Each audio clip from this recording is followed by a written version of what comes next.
Good evening. Today is Monday, February 14, 2022, and this is the 86th episode of New Paradigms. I'm your host, Sargis Sangari.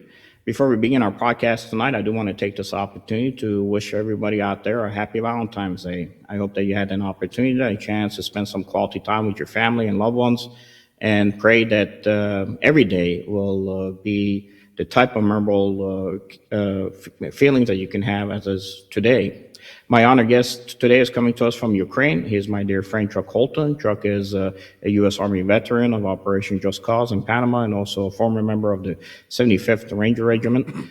Chuck has been on the front lines, really protecting America and Americans since leaving the service by bringing the ground truth and his ground view of the truth from the various different areas of operation, as we would say. He's also worked as a cameraman for the Christian Broadcasting Network and supported all of the North and his blog Boots on the Ground. And also, more significantly, he has a podcast of his own, which is called The Hot Zone. Chuck, it's wonderful to have you here, buddy. And I know you're in the front lines. I'm going to first welcome you, and then I'm going to kind of take your viewpoint as to what is happening within the region. Well, thank you for having me, Sargis. It's good to see you again.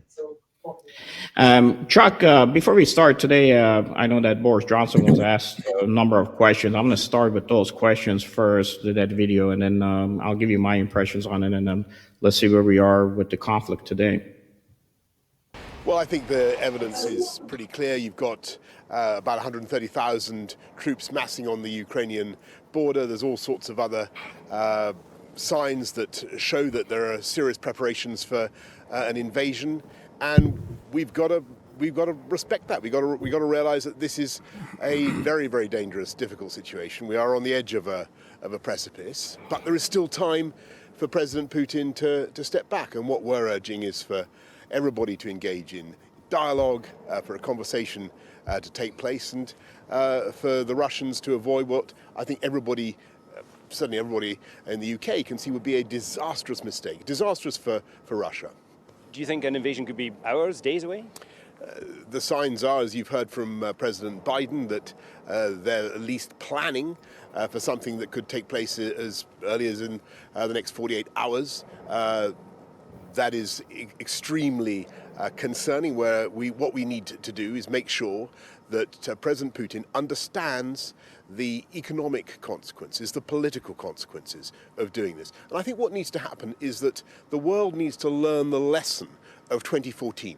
If you remember, Russia took eastern Ukraine, they took Crimea, but we didn't really do enough to divest, to move away from dependence on Russian hydrocarbons. And what I think all European countries need to do now is, get Nord Stream out of the bloodstream, yank out that hypodermic drip feed of Russian hydrocarbons that is keeping so many European economies going. We need to find alternative sources of energy, and we need to get ready to impose some very, very severe economic consequences on Russia. Do you agree with the Defence Secretary that there is a whiff of Munich in the air? And if so, who is trying to appease President Putin? I think it's very important that we all stand together and that we show a united front, particularly when it comes to economic sanctions. And the UK, as you know, has been in the lead in bringing our allies together so that there's a tough package of sanctions, but also... But what about appeasement? Is somebody trying to appease the President? I think that it's very, very important that the West should stand united, and particularly that NATO should stand united. And it is. And it's been really encouraging to see the way countries have pulled together. But you're not endorsing those comments. What I'm saying is that it's important for the West to stand together, and I think the Defence Secretary is absolutely right to say it is very important that we've got to be strong, and we've got to be resolute, and we've got to be united. Is there no deal with President Putin that would be preferable to war? I think that it's very important that we have a dialogue, that we have a conversation. But Glenn, what we can't do is trade away the sovereign rights of the Ukrainian people to aspire to NATO membership. That's something that was a massive gain for our world. Remember what happened in 1990? We had a Europe whole and free. Countries could decide their own futures. We can't bargain that away. It's for the Ukrainian people. And you've got no plans to travel to Moscow yourself? I'm going to be doing everything I can to help the diplomatic process, and I'll be talking to various leaders, including Joe Biden, very soon. So, Chuck, you see in the discussion point, you get handed to the English. They always know how to kind of put it on somebody else's neck. When the reporter asked him, how far away we are basically from this possible conflict, he says, Joe Biden is saying that we might be some days away. It's like he doesn't have his own intelligence services that he could rely on and say, this is a deal. But the British know a nice way of kind of putting on somebody else's neck. And the other piece is when he's asked and he starts looking at the oil dependency, he's really putting up the German chancellor neck too, because as you know, the German chancellor there for a couple of days now for a round of discussions in Kiev. And personal take from my perspective is if they're successful, you're going to see the U.S. administration and England taking credit for what is happening on behalf of NATO. And if he fails, which is more likelihood, they're going to blame Germany for what has happened. But that's right. on it, you're out there in the front line. So what do you take on what Boris Johnson has talked about? Do you see there's unity in the talking points, or are they all over the map? Well, I mean, I think that in reality, the European leaders and Joe Biden are more concerned about Russia invading Ukraine than the Ukrainians are by a long shot, just from my own experience over the last week being and speaking with dozens and dozens of Ukrainians. Most of the time when you speak to people here and you say, what do you think about the threat of impending invasion? They just sort of shrug their shoulders and just say, basically they're not going to believe it until the bombs start falling. When they see tanks coming across the border, then they'll believe it's going to happen. And I actually had some people tell me today, I wish you'd just hurry up and get it over with, because they've been holding this over our head like the sword of Damocles for the last 8 years. And we're just tired of it. So if it's like cook or get out of the kitchen, Putin, if you're going to do it, do it. But this time it's not going to be like 2014.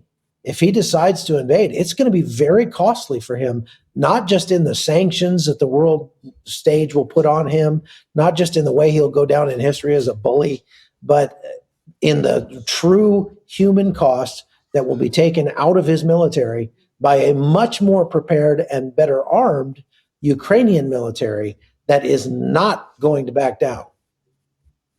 No, they're not going to back down. I know we have a map showing what the force arrays are out there right now.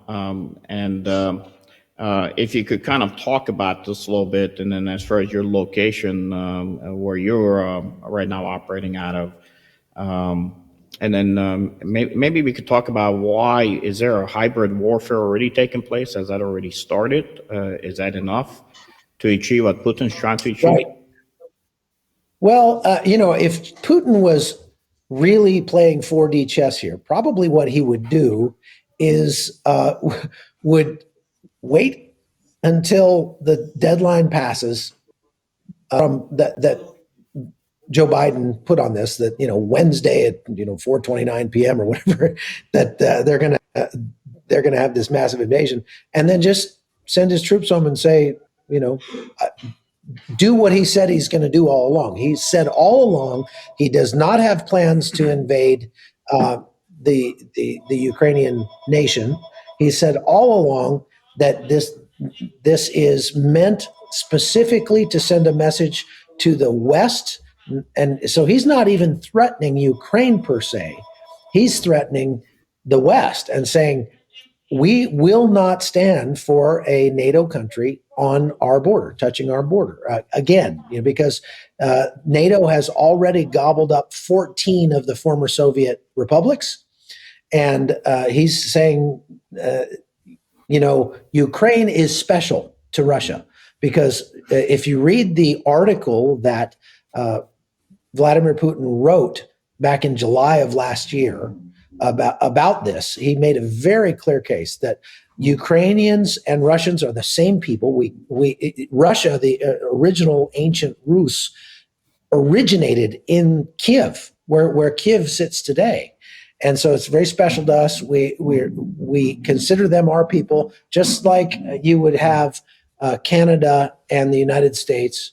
And he posed the question, what would the United States do if China came over and started wooing Canada into joining some kind of anti-U.S. military alliance right on our northern border? He said that's exactly what NATO is trying to do to Ukraine. So now, if what he says jives with what he's going to do, then that means he's going to pull his troops out after the 20th of February, and they're going to go home.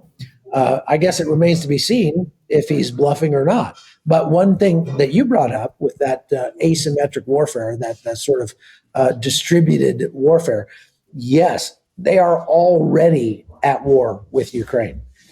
They have been doing everything they can to foment unrest, to foment division, to cause economic damage to Ukraine, and to scramble their communications and their internet here. Just as an example, today, this morning, as we were getting going, we were leaving from an area about 30 kilometers from the, I'm going to be careful about telling you exactly where I am, but I'll say we're in the Donbas Oblast, which is right up against the border of what they call the temporary occupied zone. And that is, Crimean Peninsula and that extra area that they took over up around Luhansk. And so we're along that line of contact, if you will. And last night we spent the night about 30 kilometers from there. We were getting ready to leave this morning, and our interpreter's phone rang, and he looked at it, and the number was the number of one of his friends. And so he answered the phone, and it wasn't his friend on the other side of the line. It was a voice he didn't recognize saying, "Hey, where are you guys, and where are you headed right now?" And he was like, "That's weird." And so he hung up and got his other phone out and called his friend, called that same number. And his friend answered. And he said, "Did you just call me?" And he said, "No, I didn't just call you." And then he hung up and he turned around and he said, "This has been happening more and more. They've got Russian hackers that are spoofing numbers, that are calling, and basically people that are involved with journalists, most likely, and threatening them. Or he said, I even know some people who were temporarily kidnapped by the Russian separatists, I suppose." And so there are things like that. There's cyber warfare. Of course, they've blockaded now Ukraine's access to the Black Sea. And so Ukraine is being damaged economically already from that. Of course, all the money that they have to spend, with troops on the border, feeding and supplying those troops cost a lot of money. And it's money that Ukraine really can't afford to spend right now. But so that basically, like I say, two things. Putin is threatening the West more than he's threatening Ukraine, but he's using Ukraine as a political football to do it. And that in and of itself is very costly to Ukraine. I think it's really telling to look at the military exercises that began on the 10th between Russia and Belarus. And then here in Ukraine, they had a bunch of exercises to counter those Russian exercises. So we went to some down in a place called Kherson, which is down near the Black Sea, right at the bottom of that circle with 200,000 active troops on your map there. And we attended those exercises to see what the Ukrainians were doing to counter the military exercises being done by Russia. And I'll tell you, I was surprised because they really were not military exercises. They were foreign internal defense exercises meant to train their forces in an interagency way to work together between the National Guard and the police and the rescue services and fire department and things like that to deal with things like a bomb going off in a school, or to deal with things like a giant neo-Nazi rally or anti-government rally in cities across. So they've already shown that Russia has sent agents provocateurs into Ukraine to try to foment unrest and rile up anti-government sentiment. And so what they did was they took police cadets from the police department and a whole bunch of young men, a couple hundred of them, and had them stage a mock anti-government rally, and they made it very convincing. I mean, they took over a small village. They basically moved all the residents of the village down to one end and said, "You guys stay down there and you can watch, but don't get in the way." And then these guys came in and started destroying cars that they had put on the street, smashing windows, throwing Molotov cocktails, lighting the cars on fire, lighting tires on fire. They set up a loudspeaker and started shouting anti-government slogans. I was thinking, if there are children watching this that don't really get the fact that this is a notional event, they're going to think this is real. I mean, if I had just walked in on this, I would have never guessed it was a staged event. It was really well done, very realistic. So, except for the fact that there were 200 journalists lined up on the other side of the street filming the whole thing. And that kind of shows what the real intent was of those exercises. Yes, it was good training for the National Guard and the police and the fire department and all that. But more importantly, they had all those journalists in there to get the word out so that it would get out to the whole world, and especially to Russia, that we are prepared for all the mayhem that you're already fomenting on our country. Word is that Russian hackers have called in hundreds of false bomb threats already here in Ukraine, things like that. And Ukraine is dealing with it. Now, there was an unexpected guest at these exercises that we saw, and it was President Volodymyr Zelenskyy. He showed up, and you would, like, normally there would be a huge convoy. The president of the country shows up. There was a small entourage of 15, 20 people, all dressed in sort of military fatigues, kind of military gear. And right in the middle of them was this short guy. And we looked and then looked again and went, wait, that's the president of this country. And he was dressed just like everybody else. And he stood there like everybody else. He had some security, but not that much, not anywhere near what you would expect. And he observed the proceedings and seemed to approve. And once it was over, they set up a little desk and gave us a few minutes to set out microphones. And then he walked up to the microphone and gave a statement and then took questions. Now, the big important question, I think you have this soundbite that I filmed. We have the video. Yeah. I want to go ahead and I ended up show the video. Front and center right there in front of the president. And I want to preface what you're about to show by saying that it was the Fox News correspondent who posed this question to him. And the question was, in case you don't quite catch it, do you agree with President Biden's assessment that there is an imminent invasion about to happen in the next 48 hours from Russia? So what the president had to say about that. Russia plans to invade your country. It's not simple way.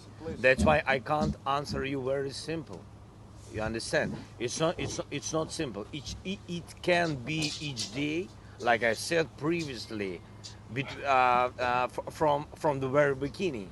We didn't believe it at the very beginning of the war on the east of our country in 2014. That's why I have to analyze all the information which we have. We have a lot of information because we are on these borders. It's our borders. It's our territory. I have to speak with our people like like president and say people truth, and the truth that we have different information. And now the best friend for enemies, that is panic in our country. And all this information that helps only for panic doesn't help us. That's it. Thank you, sir. Yeah, so if Yeah, you go take ahead, a look Chuck. at what he had to say there, if you take a look at that, he gotten a little upset at the Fox News correspondent because and to his credit, the Fox guy was doing actual journalism there. He was not the first time he posed a question. Zelenskyy kind of brushed it off, and then he just went right back and was like, "No, but do you agree with what President Biden said?" And his security guard started toward the because he was speaking out of turn, and then Zelenskyy, who had been speaking in Ukrainian and through a translator up until that point, all of a sudden broke out into English, and he you could tell he was very frustrated at this whole thing. And if you listen to what he said several things that were very telling. Number one, it's my job to tell the truth to people, and we have different information than what is being told in the media. So obviously they have access to a lot of intelligence, and probably a lot of intelligence that even the United States does not have. And so the second thing he said was that panic is being used by our enemies to damage and to hurt Ukraine. And it at all for media or the US president to be spreading panic among our people. And so you could tell he was very frustrated with Joe Biden for doing it. Look, if Joe Biden really believed that Russia was about to invade Ukraine, wouldn't the better thing to do, rather than shout it all over the airwaves, wouldn't the better thing to do would be to call Zelenskyy and say, look, here's the intelligence we have. Here's what you need to do to prepare. And here's how we will assist you, or we will support you in this if it happens. Now, to me, because it's obvious that Joe Biden doesn't do anything that doesn't have a political agenda behind it, you have to ask yourself, what's the political agenda to announcing this stuff publicly?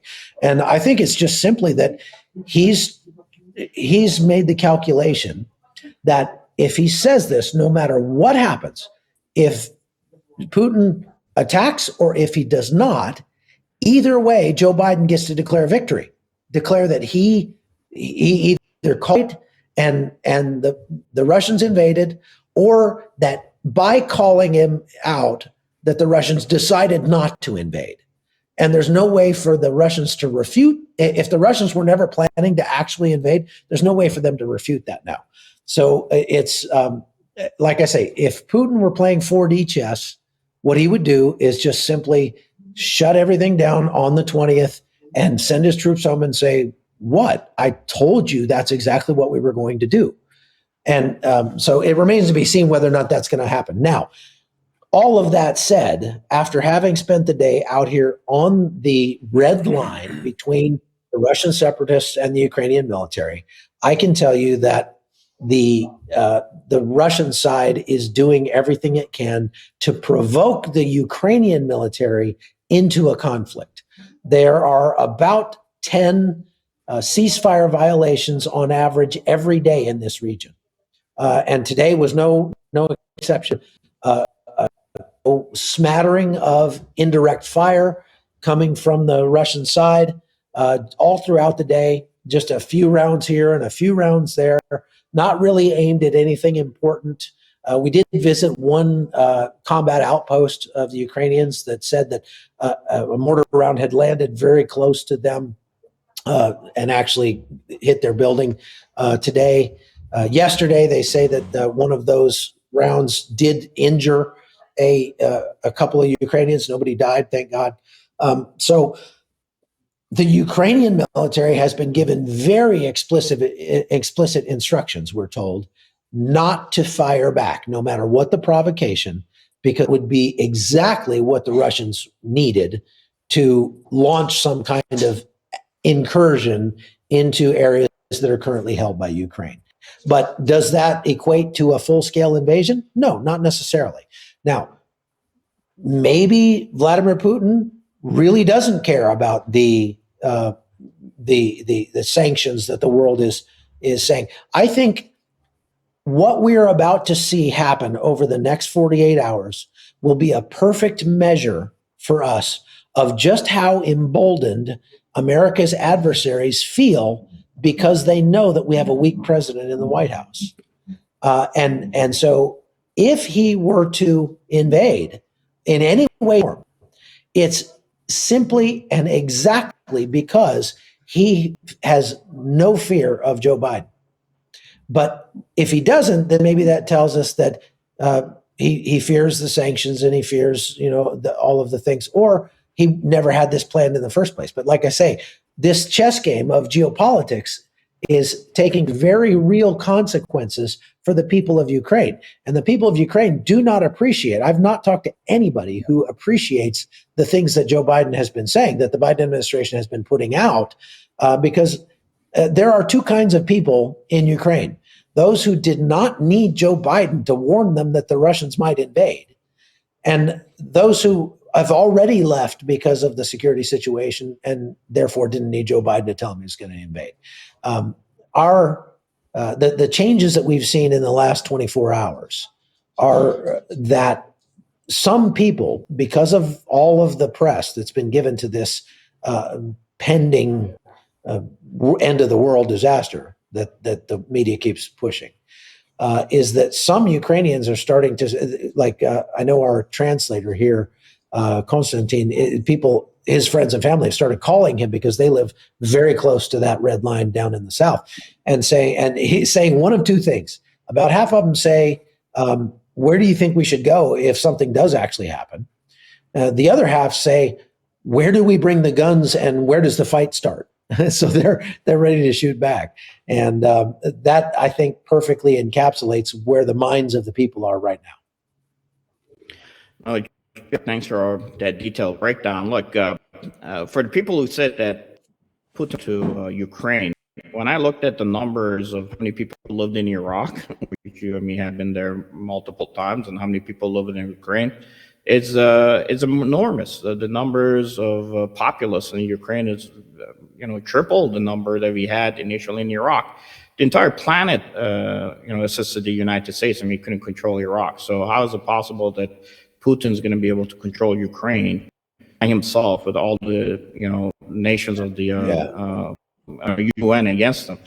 So that never makes me funny. And sometimes I think people just don't look at the actual numbers. And then secondly, when we talked about the Ukrainians having to fight a total war, it never made sense to us and to me, because, you and me both know a Javelin missile, has a 2,000 meter range capability. And we usually told our gunners, be somewhere between that meter range, because guess what? The Russian tanks can reach out and touch you with their, not main gun, but their machine guns at least at 1,000 meters out. Now, the Russians have upgraded their armor since 2018, and I think they were preparing for something like this to begin with. So Ukrainians would have to fight an insurgent type of a war, which they're doing the right thing as far as training their people. Like they're training, as you attest to the fact that even on the ground, looking for interagency capabilities to hold fast.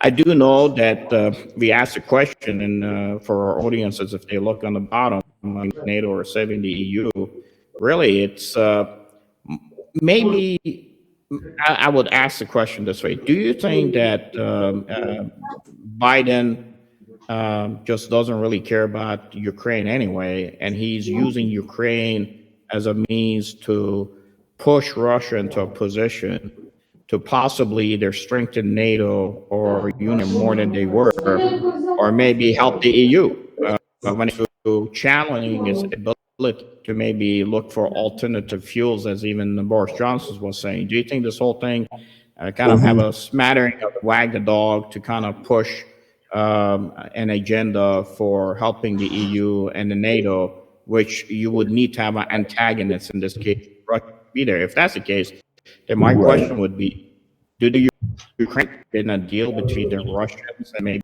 the either leadership in NATO or maybe possibly even the UN to get to this?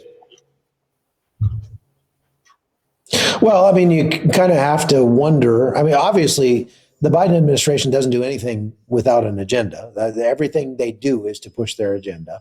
and their agenda certainly, when you look at the United States military, the Secretary of Defense will come out and give a speech, and all he wants to talk about is climate change and how the military is going to defeat climate change. Good luck with that. Or transgenderism or something like that. I mean, putting them up against the Russian military right now, I think there are a lot of American military or former military like us who look at the capabilities of the Russians, and not just the capabilities, but look at the inclination of the Russians to fight and dirty and to fight to win. And then look at the United States military doing transgender studies and things and say, we probably don't want to get in a fight with those guys. But all that to say, you bring up a really good point, Sargis, that with Boris Johnson mentioning this whole, hey, maybe this is a good excuse to get Germany and Europe off of the hydrocarbons and to pursue a stronger climate change agenda. I think that we can't Biden the credit for this himself. I mean, certainly Biden is a potted plant. He's not able to, formulate this kind of a strategic plan. However, people within the Biden administration are certainly pushing a strategic plan, and they're calculating all the options here, and they're saying it's kind of a win-win for the United States. They could care less what happens to Ukraine throughout all this. But the win-win for the United States is that, again, the U.S. administration comes out looking like the smart kid, no matter what happens. Number two, Putin's vehement desire that Ukraine not join NATO almost becomes a self-fulfilling prophecy at some point to make them join NATO, because when he's threatening Ukraine with 130,000 troops, that is going to make NATO look pretty good to the Ukrainians. I'll promise you that. And so maybe if Putin had just left them alone, they wouldn't have thought about joining NATO. I don't know. But again, you go all the way back to 2014, and that's what the whole Velvet Revolution, or I'm sorry, the Origin, or they call it the Dignity Revolution, I think now, here in Ukraine. That's what it was all about, is that there was a large plurality of people in Ukraine who wanted to move more toward the West. The president at that time of Ukraine was a puppet of Russia and against it, even though, despite the will of the people. And the people rose up, and in the process of rising up, with 400,000 to 600,000 people packed into Maidan Square in Kiev, some unidentified gunman got up on top of the Ukraine hotel and machine gunned down about 100 protesters. And that gave rise to the absolute, upheaval in Ukraine that resulted in the fall of the government and the replacing of it with a government that is more friendly to the West. So it's sort of that self-fulfilling prophecy. And you can go back much further in history with the Ukrainians and understand why, especially the older generation, doesn't necessarily want to cozy up to the Russians, because A, they remember the horrors of the Soviet Union, but B, their grandparents lived through the Holodomor, which is that genocide. It was an intentional starvation by Russia of about 2 million Ukrainians. A lot of people don't even know that story, but Russia literally sent their troops into Ukraine and confiscated the grain from people and left them with nothing to starve to death over the winter of 1932 and 1933. And there are a lot of people left in Ukraine today, older people, who remember the stories told about that time by their parents and grandparents. And so they have a long memory here, and they don't want to, have Russia be in control of them again. I spoke to a chaplain and a pastor who lives down in the south near Odessa, and he literally said, Russia does not like the fact that Ukraine is becoming a model for a free country and for what freedom actually looks like, because it's giving an example to the people that may very well for Putin and his power structure that he's had since 1991. So, that is really important to Vladimir Putin. And in so doing, both sides are sort of using Ukraine as this political football, and it's the people of Ukraine who are going to suffer. Yes, and soldiers die in the process too. You lose 200 soldiers here and there to politician means nothing as they achieve their political score. But those are young men and women who are gone. Their life is given up for a cause that they really may not have even known why they were involved in. I'll tell you, this is the 100-year from this year is the anniversary of 100 years from when Ukraine and Russia became part of the Soviet Union. The two countries that were some of the founding nations of the Soviet Union. Now, the Ukrainians have lived under communism, lived under atheism, basically, because of what communism brought to bear. So they've gone through the gambit of the whole thing, and they've learned their lessons, and they don't want to be part of that anymore.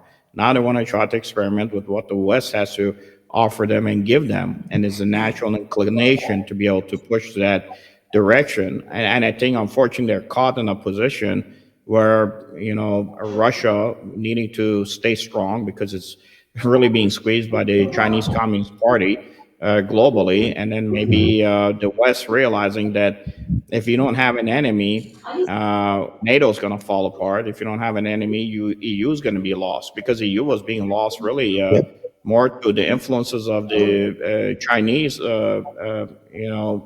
conglomerates.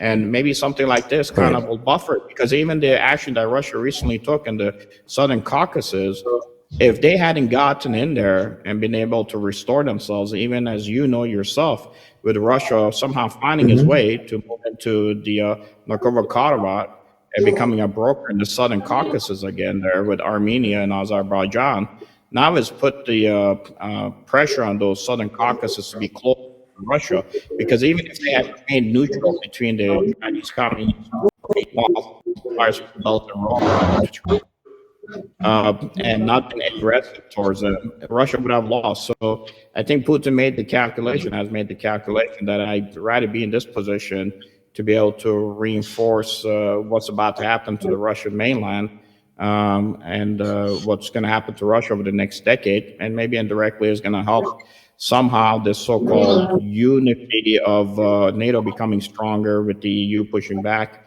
against Russia with a not just through NATO, but also through EU. Maybe we will counter China's expansion globally. Who knows? That's why we call it a new paradigm show. Kind of look at it from all perspectives. You're right. But I've been in the last several months, not to cut you off, but I've been, I spent a month in Syria.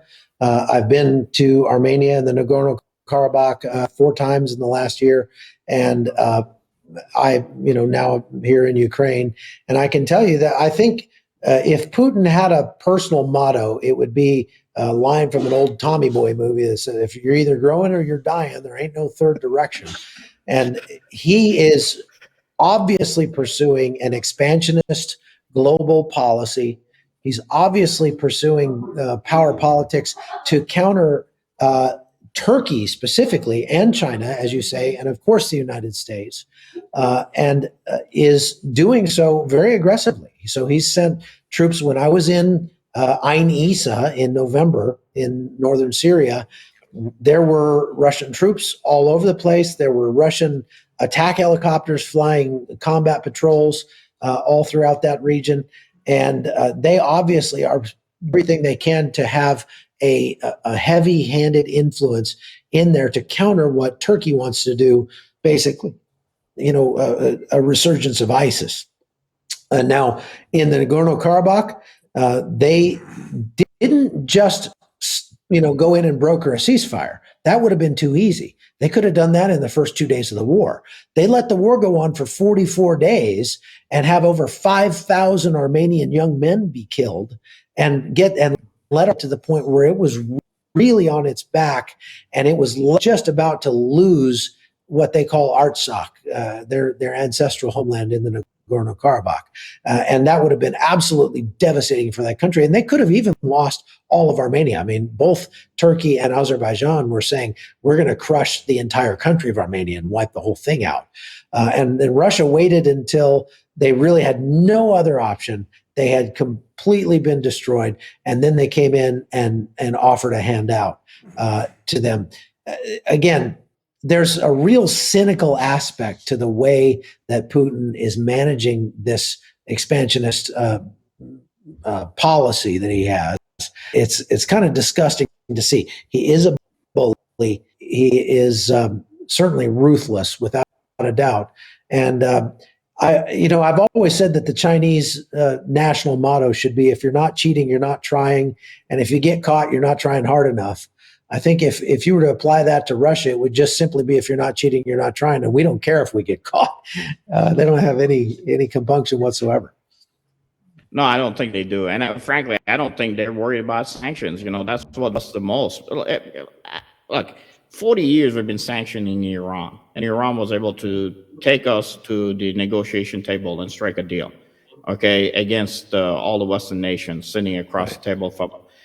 So sanction hasn't really worked. And I think given the fact that Putin has had since 2018 to strengthen himself against sanctions, probably using cryptocurrencies or other means, and I don't know how well sanctions are going to really hurt him. They're going to hurt the people of Russia, but people of Russia are hurting anyway. So I don't think Putin cares, as long as they're able to achieve his ultimate.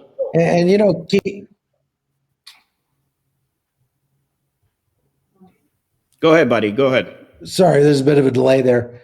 Keep in mind that Russia owns something like $200 billion of U.S. currency that what they use as petrodollars. We're still the world's petrocurrency. And, Russia could hurt us back if they wanted to economically by just simply dumping all their U.S. dollars. They could crash the U.S. dollar. They could also, and they are pushing for the idea of moving away from the United States dollar as the global petrocurrency and going to some sort of cryptocurrency or digital currency or a basket of stuff like the Chinese yen and things like that. So, or yuan, sorry. And so they're not without options in this case. Russia has things that they could do that would hurt the United States as well. I think that if these idiots aren't careful, they're going to draw all of Europe and the United States into an absolutely devastating global war that would, rival World War II. I mean, that people laugh at that, but look at how World War I got started. Some random archduke got assassinated in Austria, and there you go. It touched off a global cataclysm. So, like my friend Michael Young say, it's not about that dark horse or that black swan event. You don't have to predict that. All you have to do is look at the conditions, and if the conditions are right, if the forest is dry as a bone and there hasn't been rain for 3 years, the spark is going to come from somewhere. And it doesn't really matter where, but when it comes, that whole thing is going up, and you can guarantee that nobody's going to be able to put it out easily. Well, like everybody gets burned, right? ISIS was a fire that people thought that you could manage and burn certain areas, and guess what? It burned, across the. It burned them too in the process. I mean, that's a problem, and that's the crux of it. I think the reality of where we are today, unfortunately, people are going to, be suffering are the Ukrainians at the end. It is very much possible that after the current German chancellor comes back, again, like I said, if there's a deal, the West is going to take credit for it. If there is nothing, they're going to blame Germany like they have done in the past. And then they're going to say, because you're a reason that Putin was able to do what he did. And then there's probably going to be some kind of a operation. Look, I get concerned when the Israelis start talking in their press that we're about to look at how to pull our people out of Kiev. When they start putting that out, that means if Israel is looking at it seriously, that means they think that something will be pushed. And I think, unfortunately, the West is pushing this into a war, maybe a hybrid war more than anybody else. And then, unfortunately, I think the Ukrainians will be a decade behind from where they could be, where they are today, especially with their economy too expanding.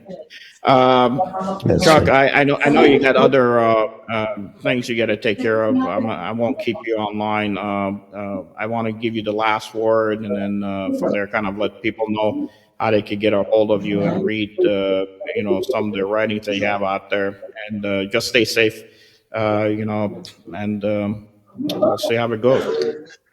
Well, Sargis, I always buy a round trip ticket. I'm actually a pretty cautious person. You do the job that I've done for the last 20 years, traveling to war zones around the world, and survive if you didn't understand statistics. And, it just, as we used to say in the military, if you hang around the barbershop long enough, sooner or later you might get a So in order to counter that, I'm very cautious. I'm very methodical about going into these places. And in reality, you have to keep in mind that the news exists to report the out of the ordinary. And so all the things that are being reported from Kiev are going on without context in the national media, in the international media. The United States that haven't been to Kiev, you don't know what it's like. So everything you see in the news, that becomes your context, and you think it's what everything is like. The whole country's already on fire and that sort of thing. But in reality, people are going about their daily lives. The kids are out skipping on old ladies are going shopping in the marketplace, and people are getting married and having kids and just doing their everyday life things. And if something goes sideways, if the balloon goes up, you can bet we will be here to report on it as best we can. And I only have to move faster than an armored column out to the west if I got to get out of here. So I think I could probably manage that. So I think that let's pray. Let's put it that way. Let's pray that cooler heads prevail, and that all of this is really just a giant ego measuring contest on the part of these world leaders, and that they end up not crushing a whole bunch of little people in the process. And so with that said, I appreciate you giving me a chance to come on and talk about this at length, because it's really frustrating to do a 2-minute hit every hour and not get to really delve deep into the whole context of this. If you want to follow the stuff that I do, you can go to the Hot Zone podcast on YouTube or whatever podcast app you use. I'm also putting a lot of extra content at chuckholton.locals.com. And you can go there and support the podcast, support the work we do. We don't just make the news. We try to make it better by going to places where people are having their worst day of their lives and actually meeting those people and giving people a chance to reach out through the magic of digital media and send money through PayPal to help that struggling single mother or that family that just lost their house or whatever. And help them directly and see exactly, because one of the most depressing things about the news is that you get all of this information about the terrible things that are happening in the world, and you can do absolutely nothing about it.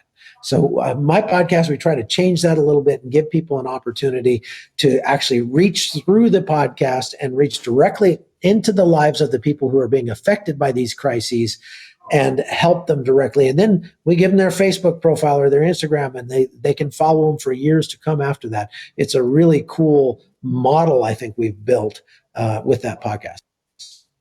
So thank you. No, look, it's our pleasure. It's my honor. A lot of us guys who operated, been in war, and we usually come out and we set up these 501c3s to go left of the bang, as I say it. Because we know what conflict is like. It's easy to pull the trigger and kill people, and it's easy to die. It ain't that difficult. So we try to at least force that, coming to that Jesus meeting to be sometime later to give an opportunity. Unfortunately, when it comes to our politicians, as they say, pride is a hell of a thing, and God forbid, they actually have to say that they're wrong. That's right. I've always thought if you could just lay all the politicians end to end around the equator, it would be a good idea just to leave them there. Well, I don't know if they would make good fertilizer. They'll probably destroy the planet that way. But They say, politics is a root word, two root words, poly meaning many and ticks meaning blood-sucking insects. So I think that's very true. we got some good ones out there. Hopefully they're not all bad. But same thing as you guys do. We're raising money with United Citizen Appeal. If our folks out there like our show, this year we're raising money for South Sudan Christians. UN just came out just a couple of days ago, said there's going to be probably another civil war in South Sudan. So we're trying to help down there, and also northern Iraq, especially with those Syrian Christians. And at least the ISIS lead was killed in Syria, but that doesn't mean that the network has gone. So everything may start up again sometime around March. As you said yourself, as Russia is countering Turkey in Syria, Turkey is giving drone technology to Ukraine to try to counter against Russia. So it's a big game. Unfortunately, young people are getting crushed. And for those who watch our program, very much of a thank you for some production, for the type of work they do. Chuck, anytime you want to use our platform, you're welcome to it. I don't need to be here. Like I said, people want to hear guys like you. They've seen plenty of me. So there's a limit of how much. Well, you're doing good work, Sargis, and we appreciate you. Much appreciated, buddy. With that said, God bless you. Please keep in mind that guys like Chuck need funding. They need donations in order to be able to operate. So go to his website and donate if you can. Much appreciated. God bless you. Stay in touch. And there's new paradigms. All right.